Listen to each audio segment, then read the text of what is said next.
Sekolahku, sekolahku, panggon anggonku, golek ilmu. Sekolahku diwulang dening bapak ibu guru. Sekolahku sinau maca buku. Ing panggonan iki aku diajari supaya karo wong tuaku kudu bekti.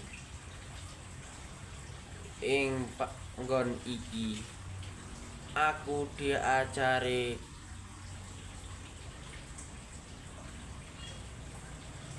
marang kanca aja srei.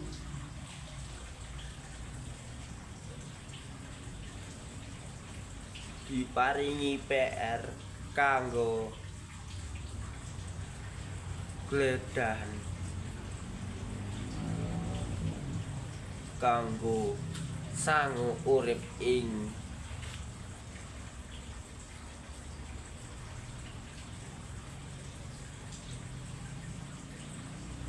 tengahing bebrayan.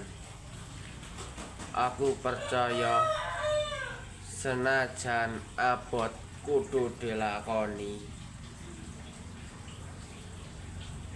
Kabeh mau kanggo kepribadian. Karben ngesuk dadi wong kanggo aji. Miguna tumrap bangsa lan negara.